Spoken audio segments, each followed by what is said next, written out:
a whisper in the halls, a figure no one could name. Welcome to Faded Echoes. I am your host, Ombra. Tell me where you're listening from. I love seeing this community grow. Your presence makes these mysteries come alive. Let's begin. If you've ever seen Nero Wolfe at noon, you'd know the scene doesn't invite interruption. Between the orchids upstairs and Fritz's sacred rituals in the kitchen, the brownstone on West 35th Street becomes a monastery of silence. Except monasteries don't usually smell like Shad Roe and Madeira. I was 3 minutes from lunch when the doorbell rang.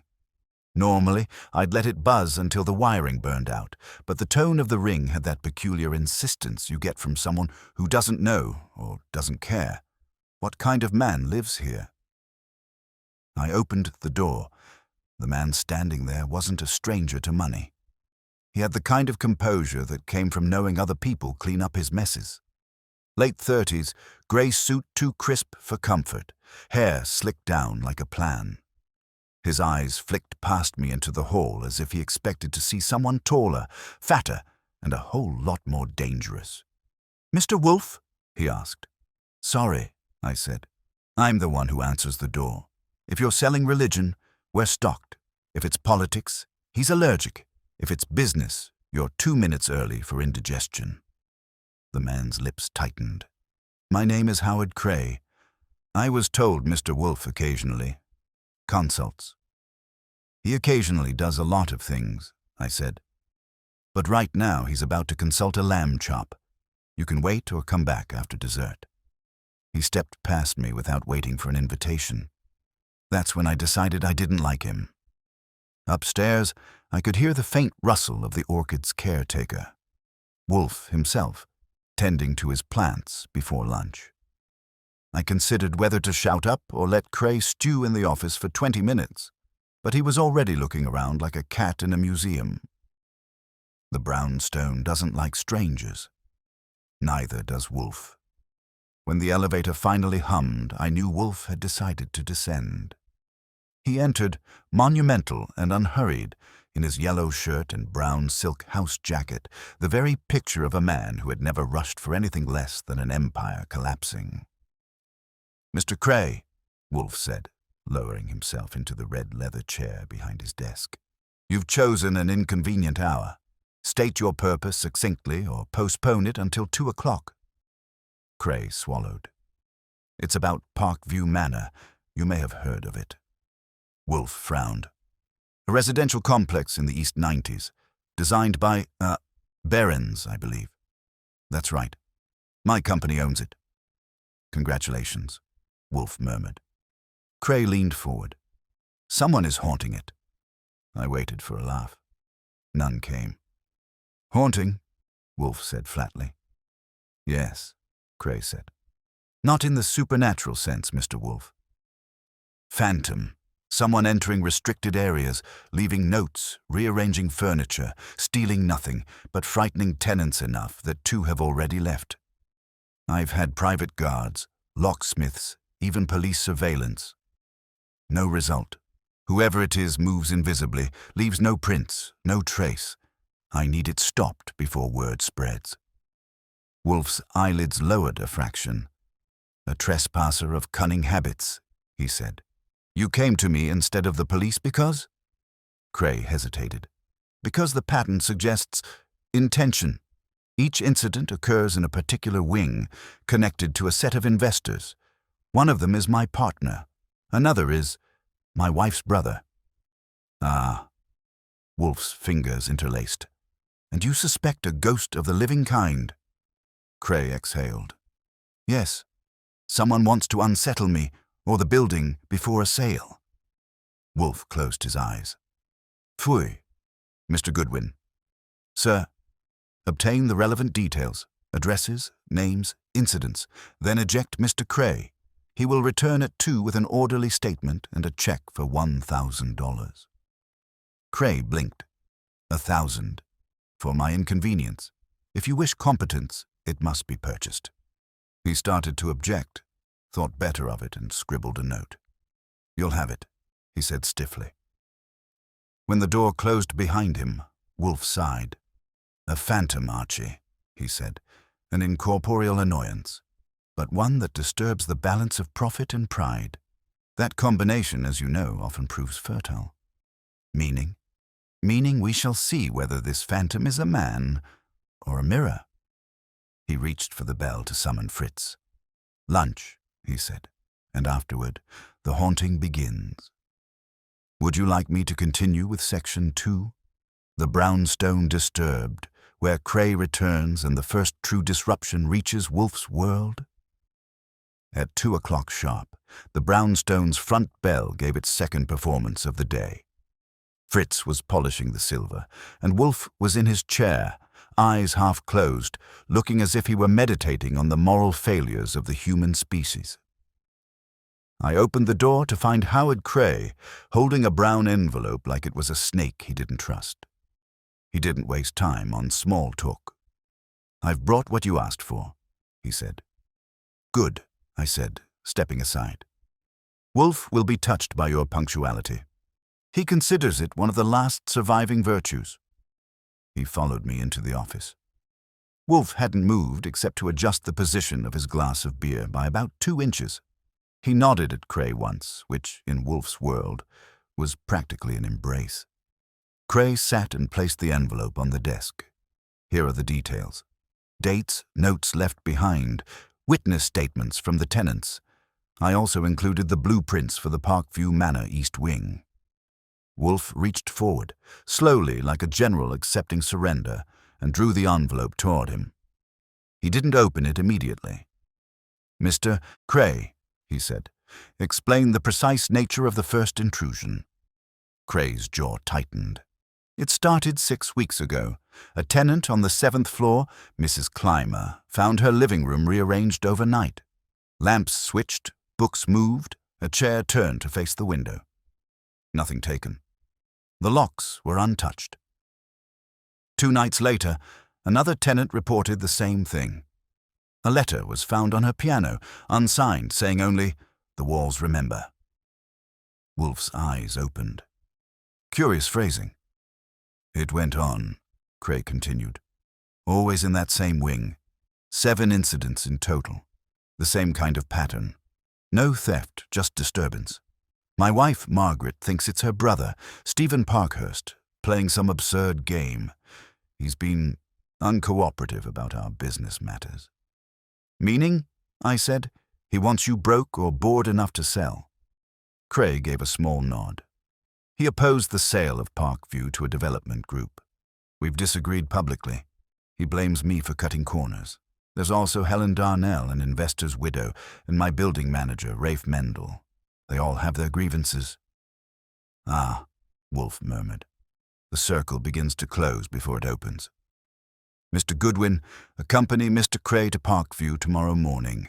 Take notes, not liberties. Speak to these individuals. I shall not stir from this chair until compelled." Cray looked relieved and skeptical at the same time. "You won't need to visit the building yourself." Wolfe's lip twitched.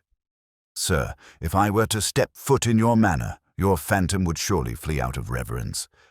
I prefer to give it the illusion of safety." Cray rose, hesitating as though there were more to say, then finally took his leave. When the door closed, I said, "He's hiding something." "Of course," Wolfe said. "All clients do. His concealment is not the question. It is the selection of which truth he chooses to omit. Attend to that." That night, Wolfe buried himself in the documents while I jotted down what I could from the statements. The tenants' accounts were all the same tune. Late-night unease, slight changes to their rooms, words written in elegant but anonymous handwriting. The walls remember. You cannot own silence. Windows are not eyes. Real spooky poetry, if you like your poetry deranged. At 11, Wolfe called me back into the office. "Archie," he said, tapping a sheet of paper, "observe this handwriting. Controlled, educated, but affected. An imitation of formality. Whoever wrote these messages wished to sound detached, not emotional. Meaning they're faking sanity or faking madness." "Both," he said. That distinction often blurs. The next morning we drove to Parkview Manor. The place was as polished as its owner's suit. Tall, pale brick, the kind of building that makes you feel underdressed even in your best shoes. Cray's secretary, a sharp-eyed woman named Lorna, met us in the marble lobby. She had that practiced efficiency that makes you wonder if she ever blinks. "Mr. Cray asked me to show you around," she said. "He's in a meeting upstairs." I followed her through the hallways, noting the quiet. Too quiet. No sound but the faint hum of the elevator. Every corridor had identical beige carpeting, identical framed prints, except on the 7th floor, where a window had been left slightly open and the air smelled faintly of varnish and lilies. "This is Mrs. Clymer's apartment," Lorna said. "She's waiting for you." Mrs. Clymer was in her 50s, neat as a pin, the kind of woman who arranges her emotions alphabetically. Her parlor was spotless, except for the fact that every item seemed just a little off. The chairs faced away from the fireplace, the books were out of order, and a single photograph on the piano showed a younger woman, perhaps her daughter, whose face had been smudged out with something that looked like graphite. I said, "Mind if I take a look around?" "If you think it'll help," she said, voice trembling just enough to make you listen harder. "Nothing was stolen, just wrong." There was a pause. Then she added, "The first time it happened, I thought it was a dream. The second time I knew it wasn't. The third, well, that was when the note appeared." She pointed to a folded paper in a glass dish. It read, "This room is not yours." I took a photo and made a note. Back downstairs, I met Rafe Mendel, the building manager. Bald, sharp-edged, with the kind of eyes that don't waste time pretending to like you. "Phantom, huh?" he said when I asked. "More like panic. These people live too quiet. Any noise and they start seeing shadows." "Then what about the rearrangements?" He shrugged. "Tenants lie or drink." I left him and found Lorna again. She looked uneasy, glancing over her shoulder every few seconds. "Miss Lorna," I said, "you seem nervous. Something wrong?"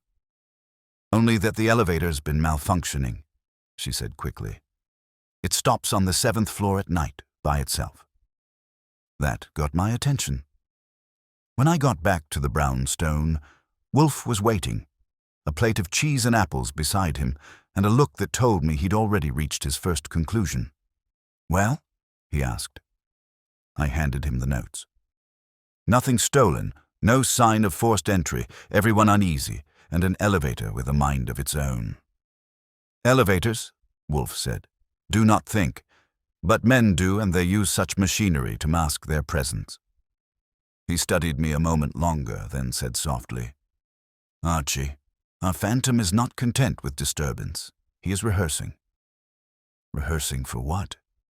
"For an act not yet performed," Wolfe said, and leaned back, closing his eyes.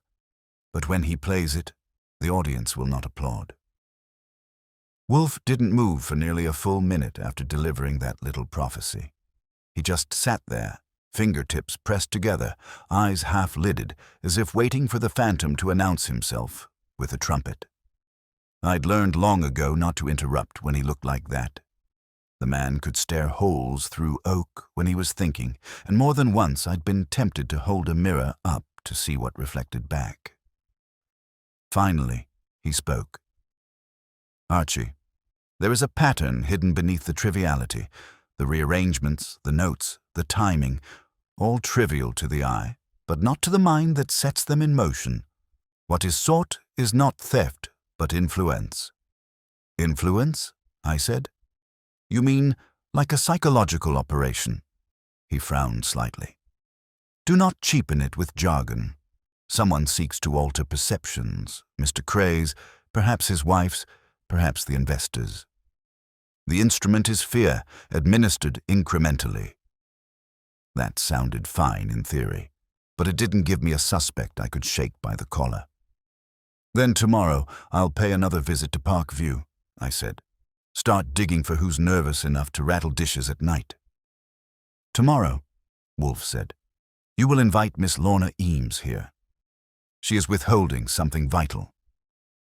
That was news. The secretary? Yes. Her discomfort was not merely fear, it was knowledge, poorly disguised. You will bring her at 11. I didn't ask how he knew. He could extract suspicion from a yawn if you gave him time. At 11 sharp the next morning, Lorna Eames sat on Wolfe's red leather chair, looking like a cat at a dog show. She was composed but tight, the kind of woman who could keep her voice steady while her hands gave her away. Miss Eames, Wolfe began, you were present for the incidents at Parkview. You told Mr. Goodwin that the elevator behaved erratically. Elaborate. It sometimes stops on the 7th floor after midnight, she said. There's no one there. The operator swears it's a fault, but the service team hasn't found any issue. Yet you did not inform Mr. Cray. Her eyes flicked to me, then back to Wolfe. He wouldn't have believed me. On the contrary, Wolfe said dryly. He believes anything that spares him the trouble of thinking. You withheld it because it implicated someone close to him. Who? Her silence stretched. Then, with a small exhale, she said, Stephen Parkhurst, Cray's brother-in-law. The name hung there, heavy and smug. Explain, Wolfe said. Stephen has a master key, she admitted. He visits late at night sometimes. Says he's checking security, but he's not on payroll. I've seen him leaving the East Wing at odd hours. He told me to keep quiet, that it was family business. Did he write the notes? I don't know, but he's theatrical. He likes gestures. He thinks he's teaching Howard a lesson. That earned her one of Wolfe's rare nods. Miss Eames, you have rendered a valuable service. Archie will see you out. When the door closed, I said, So that's it? Brother-in-law trying to scare Cray off a deal? Hardly. If it were merely fraternal mischief, it would have ended once it drew notice. Instead, it escalates. The phantom continues, emboldened by invisibility. That suggests a deeper game. He turned in his chair. Mr. Goodwin, you will call Saul Panzer. Have him discreetly observe Mr. Parkhurst tonight. If Parkhurst visits the manor, I wish to know precisely when, how, and with whom. That night, Saul staked out the building while I kept watch from my car down the block. Around 11:30, a dark sedan pulled up. Stephen Parkhurst stepped out, a tall, slim man with an expensive coat and the kind of expression that could make a waiter cry. He entered through the side entrance with a pass key, no hesitation. Saul followed him inside while I stayed put, radio ready. 15 minutes passed. Then Saul's voice came through, low but steady. He's on the 7th floor. He's not alone. Who's with him? I asked. Can't see. A woman, blonde. They're in Mrs. Clymer's corridor. Hold on. Something's happening. There was a rustle, a door creaking, then silence. Saul? No response. I was out of the car and moving before I thought about it. Inside the lobby, the night guard blinked when I flashed my license. I didn't stop for conversation. The elevator crawled upward, floor by floor, while the light above it flickered like a nervous heartbeat. When the doors opened, the corridor was empty. The air had that too clean smell, disinfectant and something else, faintly metallic. A door stood ajar, apartment 7D. I pushed it open. The lights were dim. On the rug lay Saul Panzer, conscious but dazed, rubbing the back of his head. Got tapped, he muttered. Parkhurst's gone. Gone where? He pointed toward the open window. Outside, the fire escape rattled slightly in the night breeze. No one in sight. Then I saw it. On the table, a fresh note, written in that same elegant hand. The ghost knows the truth. I pocketed it, helped Saul up, and we got out of there before the police came sniffing. Back at the brown stone, Wolfe listened without interruption. When I finished, he took the note delicately between his fingers, studied the handwriting again, and said quietly, "No, not Parkhurst. The author is female. That pulled me up short. You're sure? As sure as I am that I shall not set foot in that benighted building, he said. The loops betray a hand accustomed to precision, but trained in deference. A secretary, perhaps, or a wife. Then Lorna. Possibly. But if she is guilty, she has already deceived me once, and that will not stand. Tomorrow, Archie, we shall bring the phantom out of hiding. He reached for the bell and summoned Fritz for beer. Somehow I didn't think the next day would end quietly. The next morning began with Fritz serving breakfast and Wolfe ignoring it. That's how I knew the case had settled in his brain like an unwelcome tenant. He sat there with his shoulders sunk deep in the chair, eyes fixed on the note from Parkview Manor as though the ink itself might confess. I'd seen that look before, usually just before someone's alibi turned to ashes. He finally spoke without looking up. Archie, summon Mr. Cray and Miss Eames, both together at 1 o'clock. Both? I said. You planning to stir the pot already? He gave a grunt. The pot has been stirred for weeks. I intend to identify the cook. At 1 sharp, the bell rang.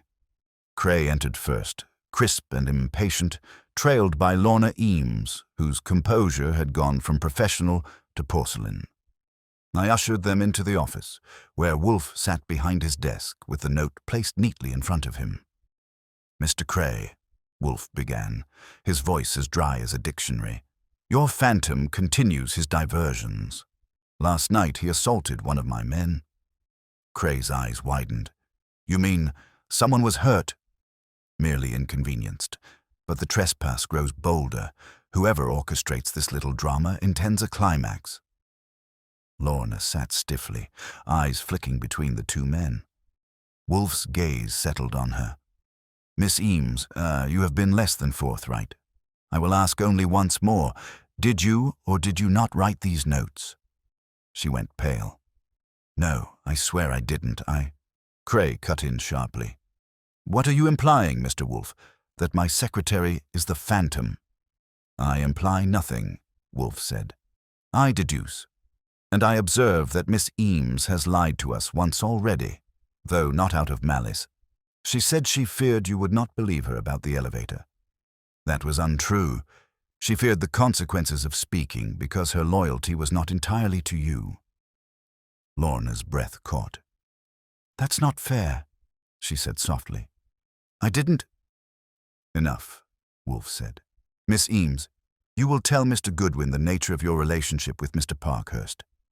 Now. The silence that followed was brittle enough to snap. Then quietly she said, We were involved, briefly, before the sale negotiations began. He said he wanted to protect me. But when Mr. Cray offered me this position, Stephen changed. He started asking questions about the building, who lived there, who had keys. I told him to stop. He wouldn't. Cray's jaw clenched. You never told me this. I thought it was over, she said, voice trembling. He said he'd leave me alone, but he started visiting the building again, late at night, said he had unfinished business. I thought he was trying to scare you. I didn't know anyone else was involved. Wolfe's eyes closed briefly, as if confirming an equation in his head. So, the brother-in-law, the mistress, the frightened tenants. The pieces arrange themselves neatly, perhaps too neatly. Archie, you will revisit Parkview tonight. This time, look not for ghosts, but for human folly. Saul will accompany you again. Any specific orders, Maestro? I asked. Yes, Wolfe said. Find out what Mr. Cray's wife does after midnight. That caught Cray off guard. My wife? He said sharply. Margaret has nothing to do with this.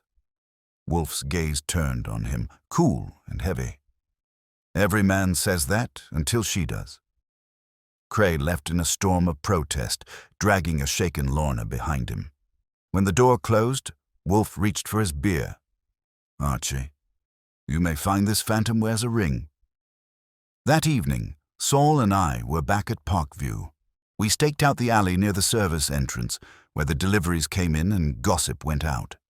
Around 11, the lights in the east wing flickered again, 3 times, the same pattern as before. Saul nudged me.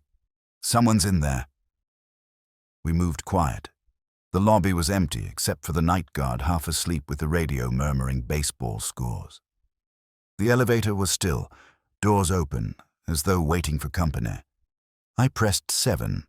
The corridor smelled faintly of perfume, something subtle and expensive, not the kind you expect from tenants terrified of their own walls. We followed the scent to 7C. A faint light glowed under the door. I knocked once. Silence. Knocked again. Then the latch clicked and the door opened 2 inches. Mrs. Margaret Cray stood there in a silk robe, face calm but eyes too sharp for the hour. "Mr. Goodwin," she said coolly. "I assume this isn't a social call." "Sorry for the intrusion," I said.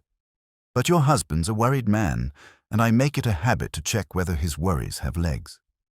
She smiled faintly. "Howard worries about many things. I'm usually not one of them." Her tone had edges. Behind her, I noticed the living room, orderly, but on the table lay a sheaf of letters, the top one half folded. The handwriting matched the notes. She caught my glance, then sighed. "You might as well know. I wrote them." I kept my voice even. "The notes that scared your tenants. The rearrangements." "Yes, I did that too, but not to harm anyone. I wanted to drive Stephen away." I blinked. "Your brother?" "Huh." She shook her head. "Half-brother. He's been blackmailing Howard. Something about the building's financing. I thought if he believed the place was cursed, haunted, he'd stay away. He has a superstitious streak." It was a good story. Too good. "Then what about the attack last night?" I asked. "One of our men was hit." She froze. "That wasn't me." Her voice cracked just enough to tell me she meant it. Saul moved to the window, pulled the curtain aside. The fire escape rattled slightly in the wind. But then, just faintly, there was movement below, a shadow slipping away into the alley. "Parkhurst," Saul muttered. "Has to be." We tore downstairs. By the time we reached the alley, the sedan was already halfway down the block. I caught a glimpse of the license plate and memorized it. Back at the brownstone, Wolfe listened in silence as I recounted every word. When I mentioned Mrs. Cray's confession, his lips curved almost imperceptibly. "So," he said, "the phantom had a twin." "Meaning?" I asked. "2 spectres haunting the same house," he said. "One to frighten, one to conceal. The lady sought to protect her husband's secrets. The gentleman sought to exploit them. Such symmetry cannot last long. Bring them all here tomorrow, Archie, all of them. The stage is ready." He leaned back, eyes half closed, and murmured almost to himself, "A haunting is only effective until reason enters the room." By the next morning, Wolfe had transformed the office into what I like to call his theatre of reckoning. The windows were closed, the air dense with the faint tang of orchid fertilizer, and the big globe lamp on his desk cast a pale, deliberate light. The chairs were arranged in a semicircle, an arrangement that looked accidental to the untrained eye, but was calculated to make the guilty feel both seen and cornered. Fritz had been warned that lunch would be late, which, in our house, was a sure sign that judgment was on the menu instead. At 11, the guests began to arrive. First came Howard Cray, his suit still perfect but his face frayed at the edges. Margaret followed, cool and composed in dove-grey silk, as if the events of the night before were no more than an inconvenience. Lorna Eames arrived next, pale and jumpy, a pocketbook clutched to her chest, and finally, Stephen Parkhurst walked in with the casual arrogance of a man convinced he's too clever to be caught. Wolfe greeted no one. He merely lifted a finger toward the empty chairs. When they were all seated, he said, "We shall dispense with courtesy. The matter of the phantom at Parkview Manor is concluded. What remains is to illuminate its purpose." Cray stiffened. "Then you know who—" "Phooey," Wolfe interrupted. "I know what was done and why. The who is an inevitable consequence." He picked up a folder, one of Cray's, from the building's financial files. "Your building, Mr. Cray, was purchased under a limited partnership. Funds were distributed through a holding company. Aveline Properties, yes?" Cray blinked. "Yes, that's public record." "Indeed. And so is the pattern of irregular withdrawals noted 6 weeks ago. A sum of $40,000 transferred through an intermediary, ostensibly for renovation, but no renovation occurred." Margaret's head turned sharply toward her husband. "Howard," Wolfe's voice cut through like silk over steel. "Do not interrupt, madam. The funds vanished, but not into thin air. They were funneled through a shell company belonging to your half-brother, Mr. Parkhurst." Stephen smiled, slow and sly. "You've been busy, Mr. Wolfe." "Not busy," Wolfe said. "Merely attentive. You embezzled the funds, then engineered a campaign of harassment within the building to unsettle its residents and drive down its value. Once panic set in, you would repurchase the property through a proxy, at a discount, naturally, and profit when the scandal faded. A neat arrangement." "That's absurd," Parkhurst said, laughing once. "Do you have proof?" "Only the proof you created yourself," Wolfe said. "Your visits to the East Wing were not to frighten tenants, but to remove records, financial ledgers that linked you to Aveline.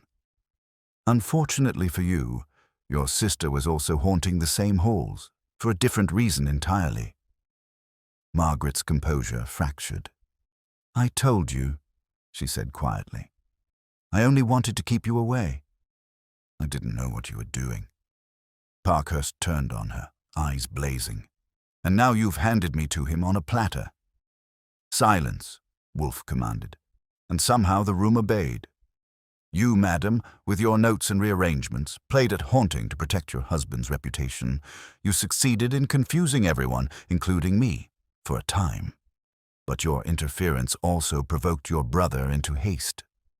When Mr. Panzer confronted him, he struck. That was his first mistake.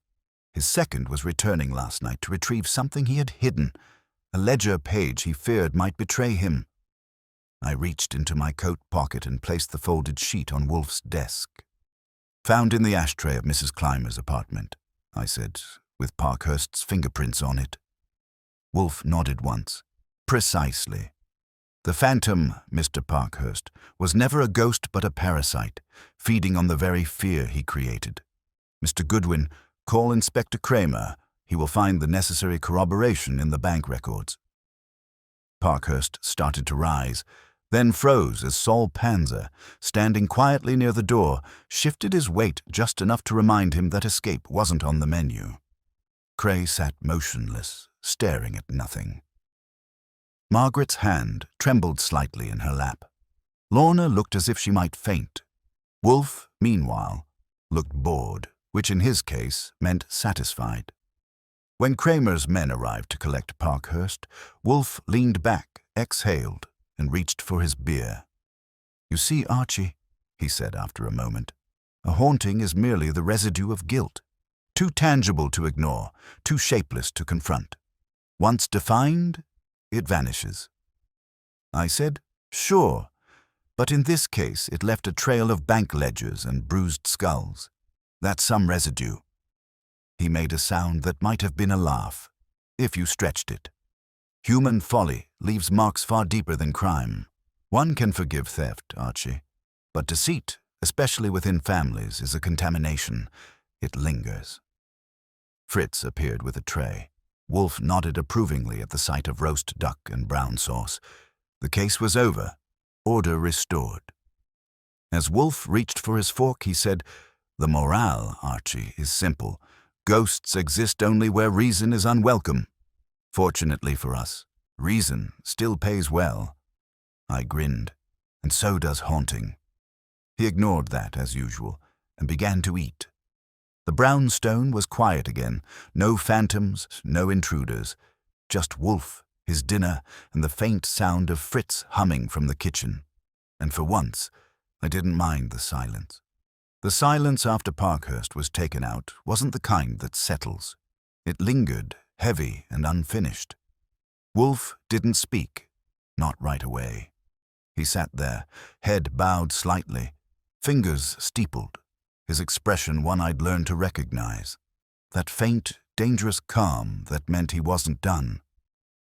I knew better than to interrupt. The man could find loose ends in a bar of soap if given time. Finally, without lifting his eyes, he said, "Archie, did you notice Mrs. Cray's reaction when the police removed her brother?" "I noticed she looked ready to collapse," I said. "Which, considering her ghost act, is rich." He grunted. "Not collapse. Calculation. She wasn't frightened. She was thinking." "That's a crime now?" "Not yet," Wolfe said. "But it may become evidence of one. Retrieve her if you can. I wish to clarify one detail before she vanishes into whatever refuge guilt provides." It took me 20 minutes to track her down. Margaret Cray was standing by the curb outside, the grey silk of her dress fluttering in the late breeze, a cigarette trembling between her fingers. When she saw me, she smiled. Thinly, like someone who'd forgotten how. "I suppose he's confessed by now," she said. "Not quite," I told her. "He's too proud for that. Wolfe still wants a word with you. If you leave now, you'll only make him suspicious." Her smile faded. "He's already suspicious, isn't he?" "I didn't say that." "You didn't have to?" She flicked the cigarette into the gutter, exhaled slowly and followed me back. Inside, Wolfe didn't greet her. He simply gestured toward the chair she'd occupied earlier. She sat, hands folded, every line of her body disciplined. "Madame," Wolfe said at last, "your performance as the Phantom was impressive, but incomplete. You omitted one important act, the one involving your husband." She stiffened.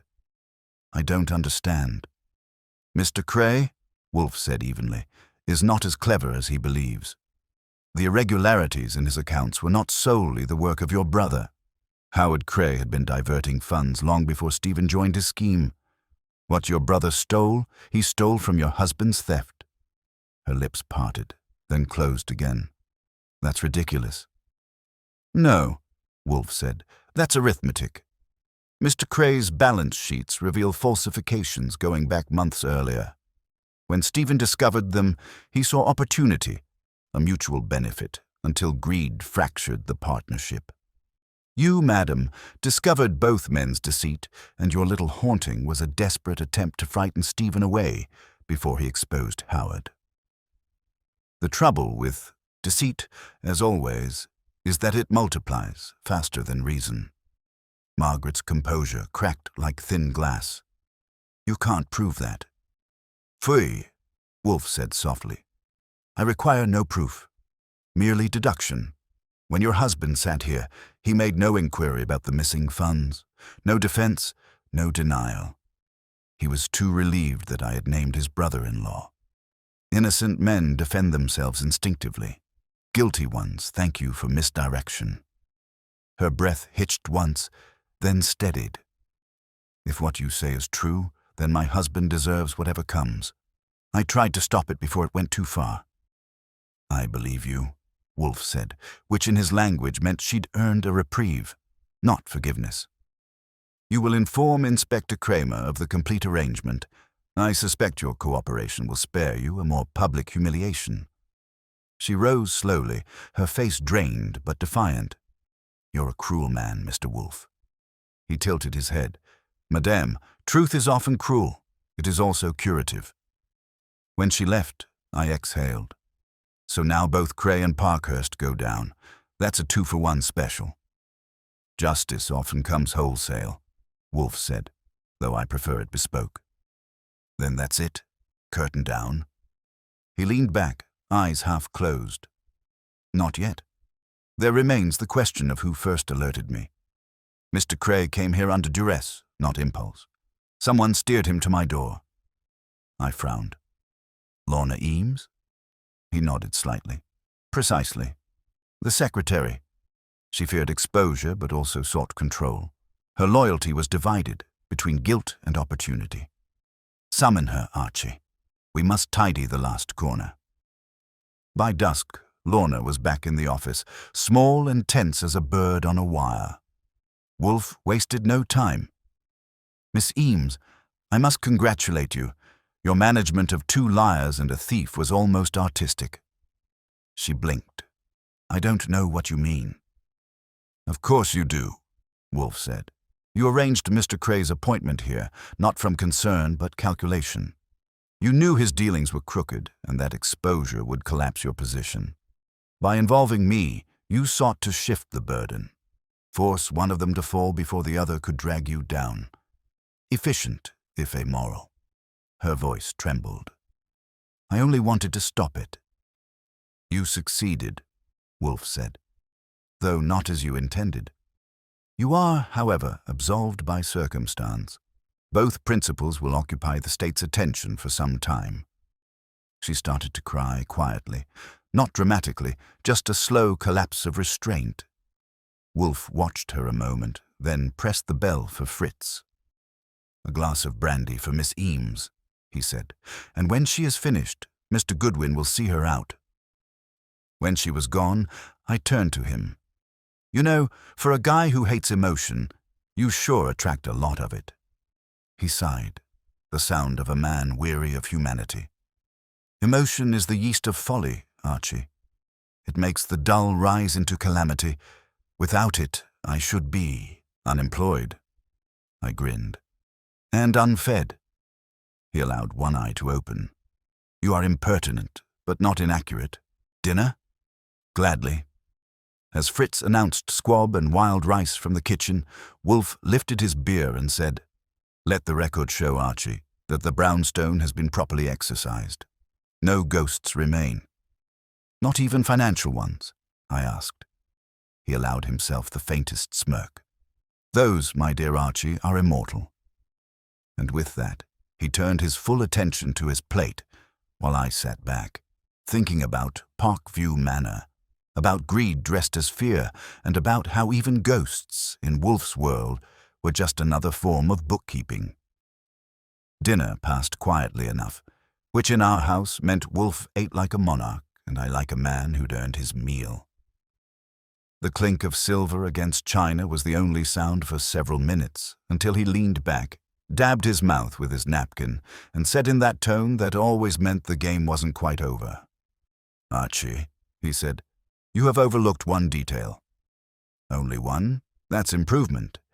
He ignored that. Parkhurst's arrest was convenient. His guilt, however, does not preclude another's hand in the orchestration.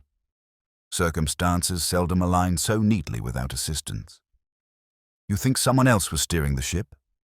I think, he said, that someone was charting the course and letting others row. I set down my fork. Meaning? He looked at me for a long moment, then said, the transfer of funds through Aveline Properties required authorization beyond Parkhurst's reach.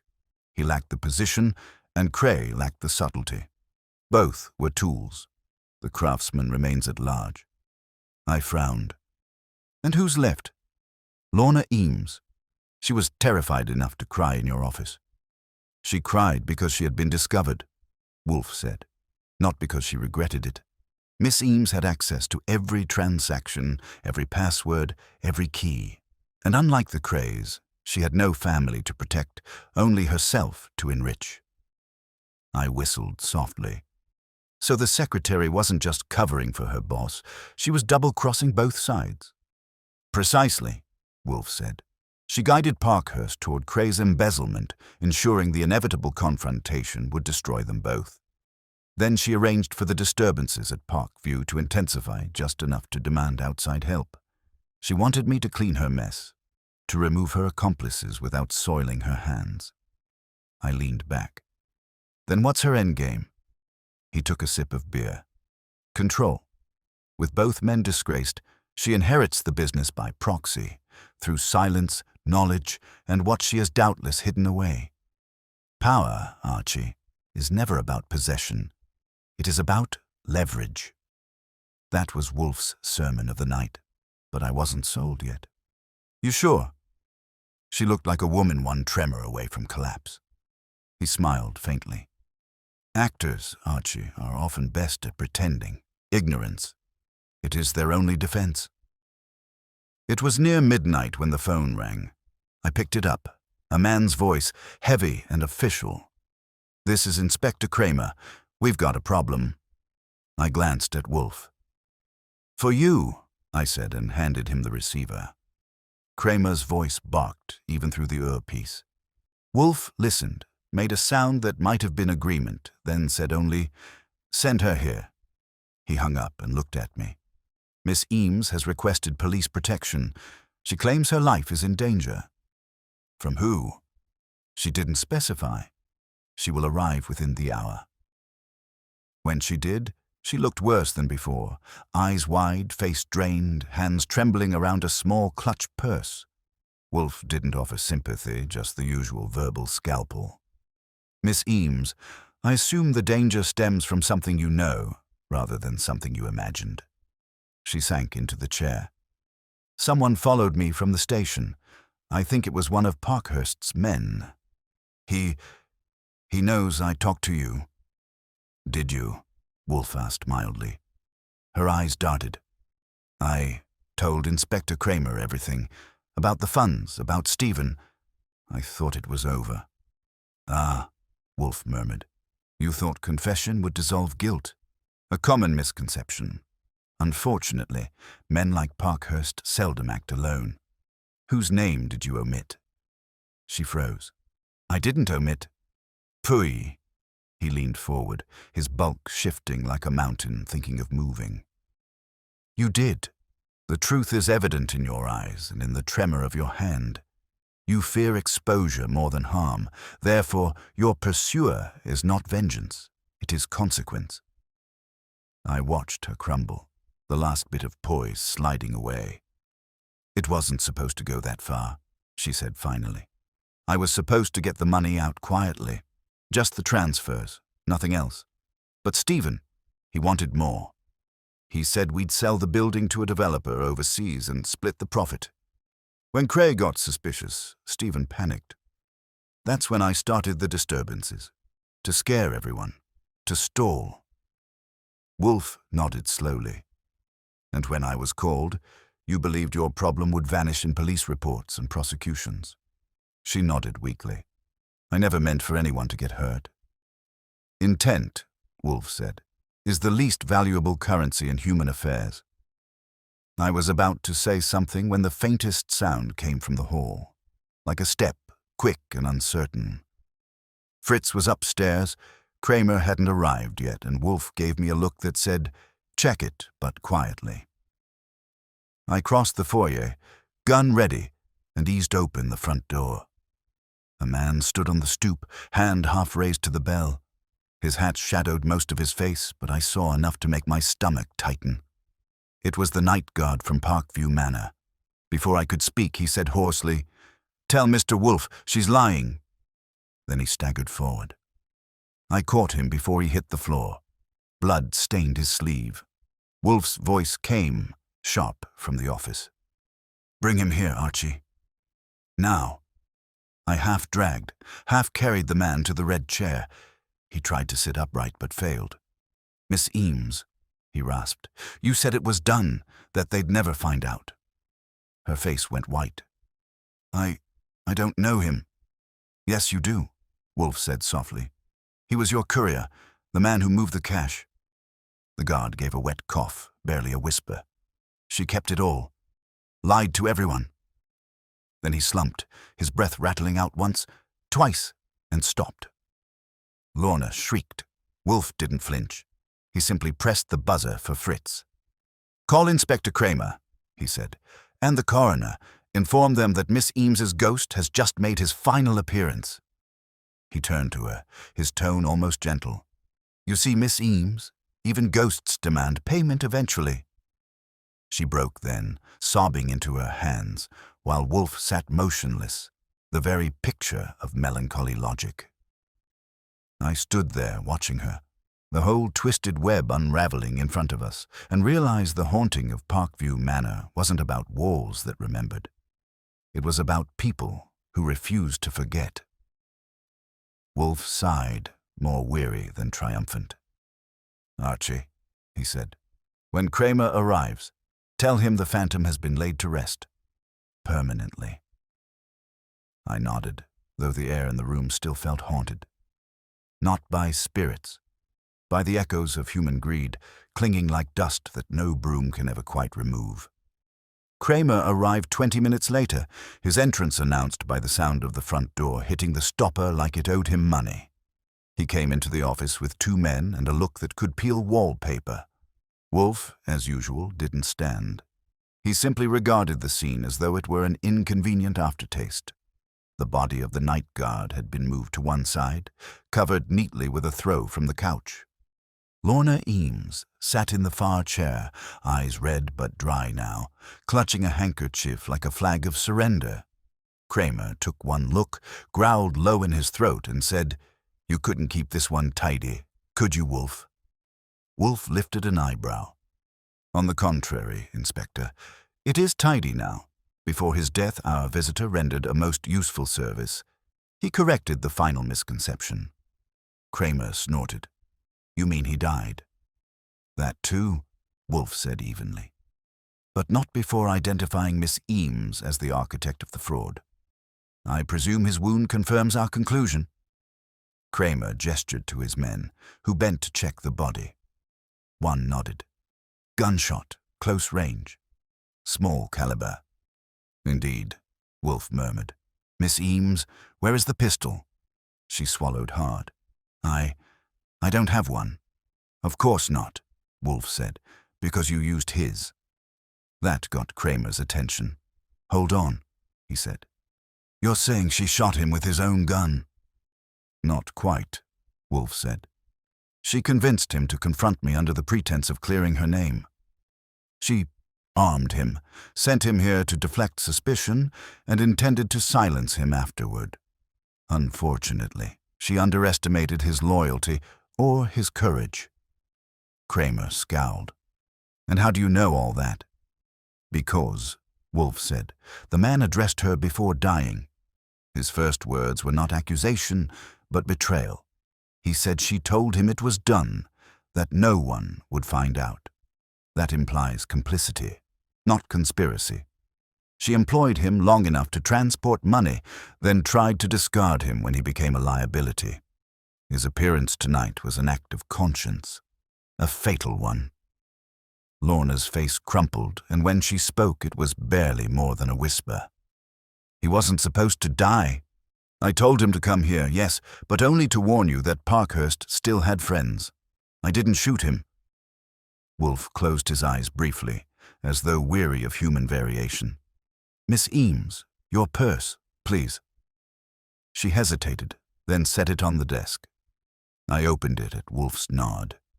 Inside, along with the usual small arsenal of cosmetics, was a compact automatic, slick and still faintly warm from her hand. I set it beside the blotter. Kramer gave a grim smile. "That'll do. You'll get your statement at the station, miss." Lorna didn't resist as the officers led her out. The door closed, and for a moment the brownstone felt cavernous. Kramer looked at Wolfe. "You ever think of working with people who don't die in your office?" Wolfe's eyes opened just enough to glint. "I prefer the dead, Inspector. They no longer argue." Kramer grunted. "You'll get your usual credit in the report. Don't gloat." "Perish the thought," Wolfe said. But Kramer was already gone. The house fell silent again. Fritz moved softly in the hall, clearing away the remnants of the intrusion. Wolfe leaned back, exhaled, and stared at the ceiling. "Well," I said finally, "that's one way to close a case." He didn't answer. His fingers tapped the armrest once, twice, then stopped. "It is not the closure that concerns me, Archie," he said. "It is the recurrence." "The what?"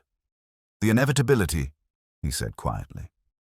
This pattern, avarice, deceit, fear, it repeats with such consistency that it no longer surprises, only fatigues. One might as well study the moon for novelty. That's the human condition, boss, I said. You can't file a complaint about it. I can despise it, he said. And I do. I poured myself a drink and let the silence fill in the cracks. Wolfe sat unmoving for a long while, eyes closed but not asleep, lost somewhere between disdain and resignation. The brownstone had seen plenty of endings, but this one felt heavier than usual. The ghosts of Parkview Manor had followed us home, not in form, but in consequence. It was after midnight when Fritz reappeared, carrying a tray with Wolfe's customary beer and my coffee. Wolfe accepted his glass without looking up. "Fritz," he said, quietly, "tomorrow, no visitors before noon. And Archie, no calls. We shall, for once, respect the Sabbath of sanity." I nodded, though we both knew the next knock would come soon enough. In this business, sanity never lasted long. When I turned off the light and started for the hall, Wolfe's voice stopped me. "Archie," he said. "Yeah. Order, once broken, never fully returns. Remember that." He raised the glass, took a slow sip, and closed his eyes again. I left him there, the giant in his chair, surrounded by quiet and shadows, both of which he ruled like a king resigned to the nature of his kingdom. Outside, the city murmured. Inside, the brownstone breathed again, restored but not entirely cleansed. Some hauntings, I realized, didn't belong to buildings at all. They belonged to people, and in Wolfe's world, people were the most enduring ghosts of all. The next morning, the brownstone felt heavier than usual, as if the air itself had absorbed the night's confessions and refused to let them go. Fritz moved quietly through the kitchen, and the smell of coffee and freshly baked rolls did little to cut through the residue of blood and deceit. Wolfe stayed in his chair long after breakfast, reading nothing, speaking even less. I'd seen him like that before, when the intellect was satisfied, but the spirit hadn't caught up. I tried to keep things moving. There were calls from the Gazette, 2 from the district attorney's office, and 1 from a newspaper columnist who somehow already knew about the Phantom of Parkview. I took messages, deflected questions, and said Wolfe was indisposed. That wasn't entirely true.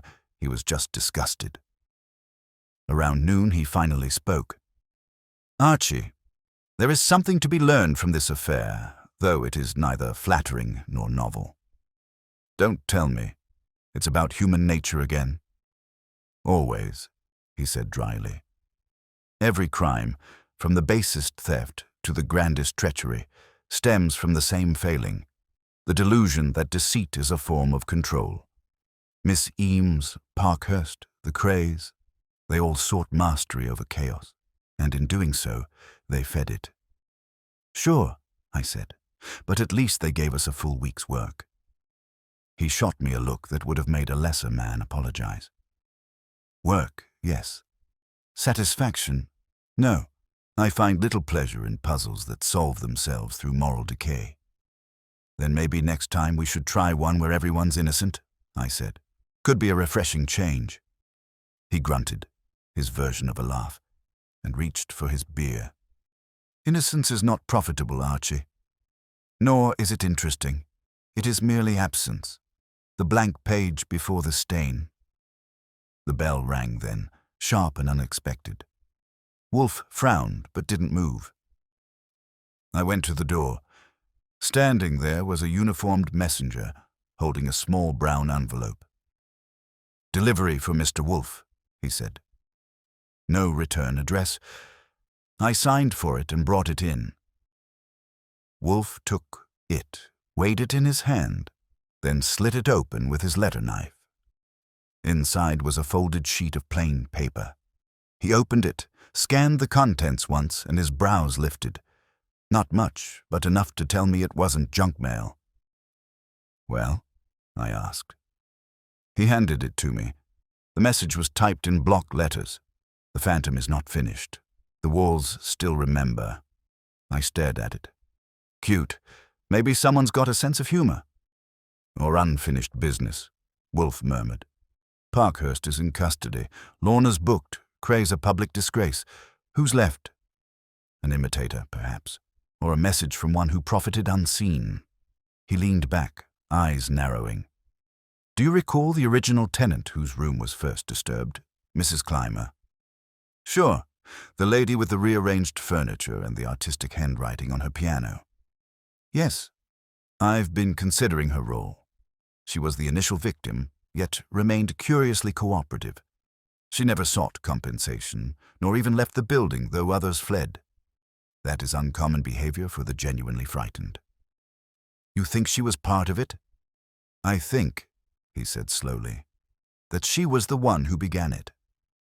I blinked. You're telling me the first victim was the original phantom? He nodded once. Perhaps unintentionally. A harmless deception at first. Some act of mischief or message intended for one tenant, not the whole building. But such things, once set in motion, attract opportunists. Miss Eames, Parkhurst, Cray, they all found utility in her fiction. She lit the match, and the others built the fire. That was classic Wolfe, turning a closed case inside out after dessert. So, what do we do with that?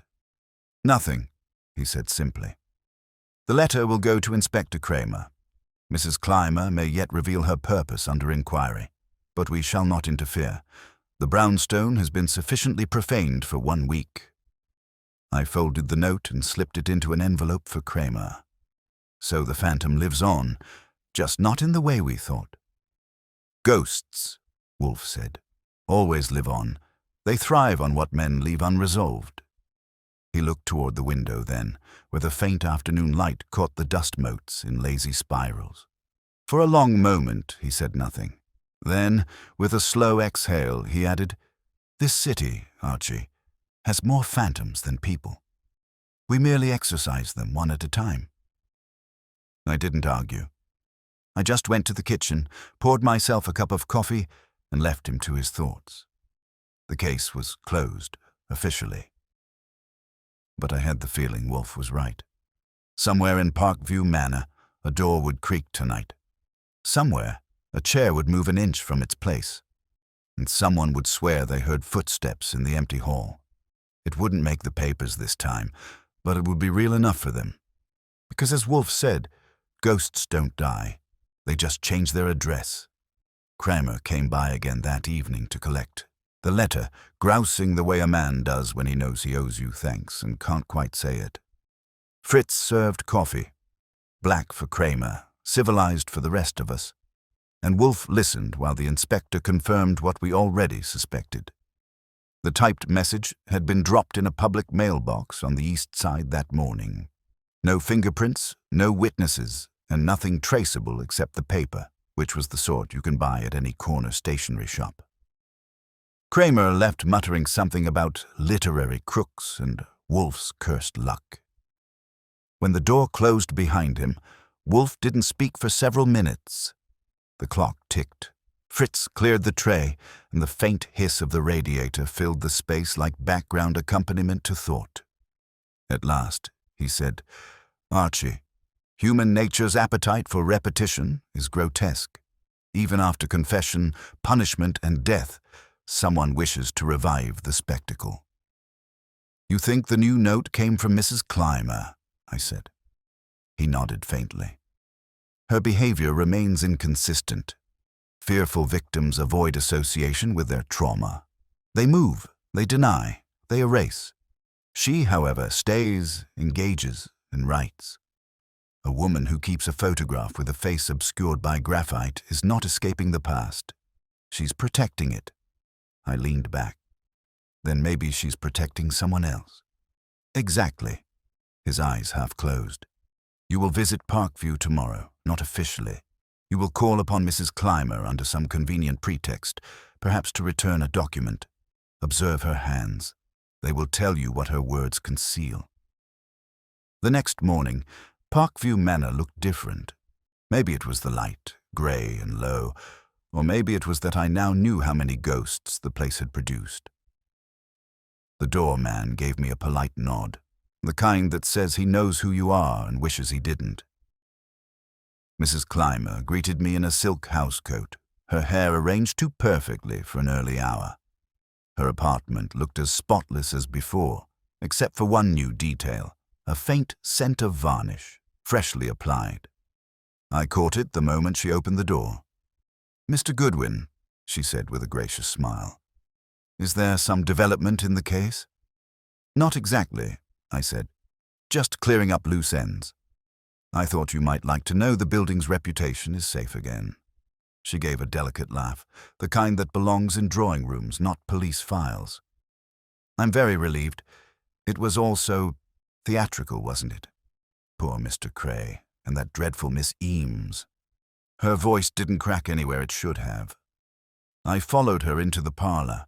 The furniture was perfectly aligned again, chairs facing the fireplace, books alphabetized, symmetry restored.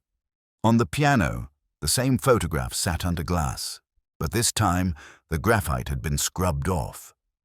The woman's face, young, severe, lovely, was visible. "That your daughter?" I asked casually. Her hand froze for half a breath. "My sister," she said. "She passed away years ago." "And her name?" "Clara." The name didn't mean anything to me, but it meant something to her. She was staring at that picture as if waiting for it to blink. I looked around, giving her a moment, and my eye caught the faint smudge on the edge of her desk. Carbon, the same kind used in typewriter ribbons. "You have a typewriter, Mrs. Clymer?" She blinked, startled, then laughed lightly. "I used to, for correspondence." "Why?" "Because the letter we got yesterday looked like it came from someone who enjoys correspondence." Her poise cracked then, just slightly.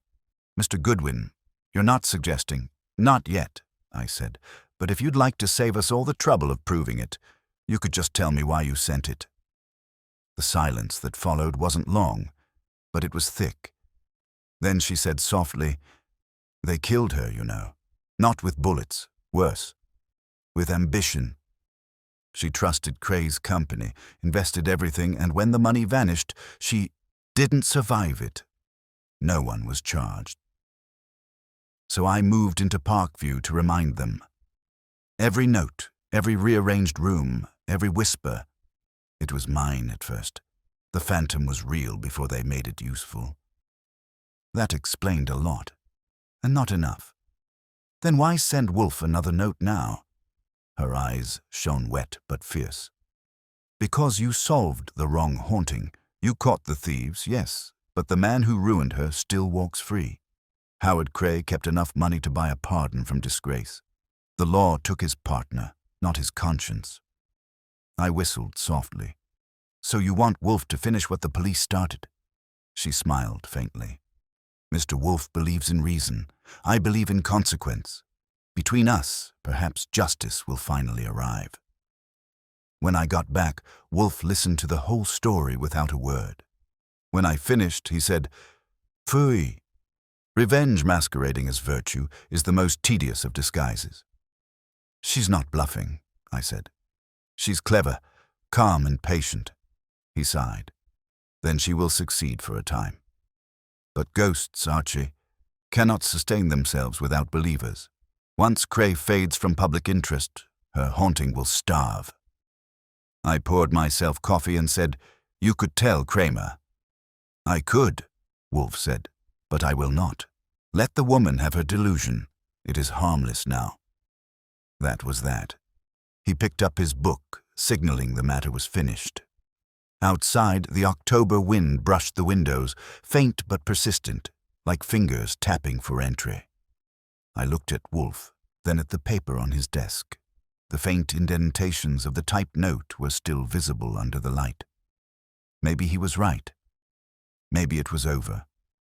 But that night, as the house settled into its usual silence, I caught myself listening, half expecting a sound from the hall, the ghost of a footstep that wasn't mine. Because once you've met a phantom, even a human one, you start to wonder how many are still out there, waiting for someone like Wolfe to drag them into the light. The day after my visit to Mrs. Clymer, the brownstone returned to its usual rhythm. Fritz humming in the kitchen, the orchids breathing quietly upstairs, and Wolfe planted in his chair as though rooted to it. The storm had passed, but Wolfe never trusted calm skies. I was halfway through the morning mail when he said, "Archie, it appears the living have finally made peace with their phantoms." That was Wolfe's way of saying the papers had moved on. The Gazette ran a 2-inch column under city notes. Phantom at Parkview, arrests made, investors cleared. No mention of Mrs. Clymer, no hint of the last letter. The city, as usual, had forgiven and forgotten on schedule. He closed the paper and looked at me. "Inspector Kramer has verified that Mrs. Clymer has left New York. Quietly. She withdrew her savings and departed by train to Boston." "Running or resting?" I asked. "Neither," he said. "She is finished. Her vengeance was not the type that repeats itself. She wished only to be heard once more before silence." That was his verdict, and he delivered it as if it were a eulogy. I didn't argue. He'd already seen farther into her motives than anyone else ever would. Still, I couldn't shake the thought of that typed note and the cold certainty in her voice when she'd spoken of justice. "So that's it," I said. "The phantom's gone, the money's accounted for, and the ghosts are out of business." He sighed. "You mistake conclusion for peace. These matters never end. They merely cease to be profitable." "Meaning someone else will start a new haunting?" "Meaning," he said, "that guilt, like mildew, always finds another wall." He reached for his beer, and Fritz appeared with the tray as if summoned by thought. Wolfe raised his glass slightly, not to me, but to the invisible world he preferred to rule from his chair. "To order, however temporary," he said. I couldn't help smiling. "That's the closest you'll ever get to optimism." He frowned. "Optimism is a form of ignorance. I prefer equilibrium." And that was that. The case of the phantom at Parkview Manor faded into the same quiet where all of Wolfe's battles ended. Outside, the city roared on, oblivious to the secrets exercised from one elegant building. Later, when the lights were low and the street noise thinned to a hum, I thought about Mrs. Clymer on her train, Wolfe with his beer, and the way every ghost in this town seemed to find its way to our door eventually. Maybe Wolfe was right. Reason restores order, but it never erases the stain. People keep creating new phantoms because it's easier than facing what they've done. And maybe that's why Wolfe keeps taking the cases. Not for justice, not even for the money, but because, somewhere deep down, he can't stand to let a ghost think it's smarter than he is. I shut off the lamp, locked the door, and went upstairs. The house was quiet again, the brownstone undisturbed. For the moment, at least, the dead were at rest, and Wolfe, in his own strange way, was satisfied. ChatGPT can make mistakes. OpenAI doesn't use Amir's workspace data to train its models, to train its models, to train its models, to train its models, to train its models, to train its models, to train its models, to train its models.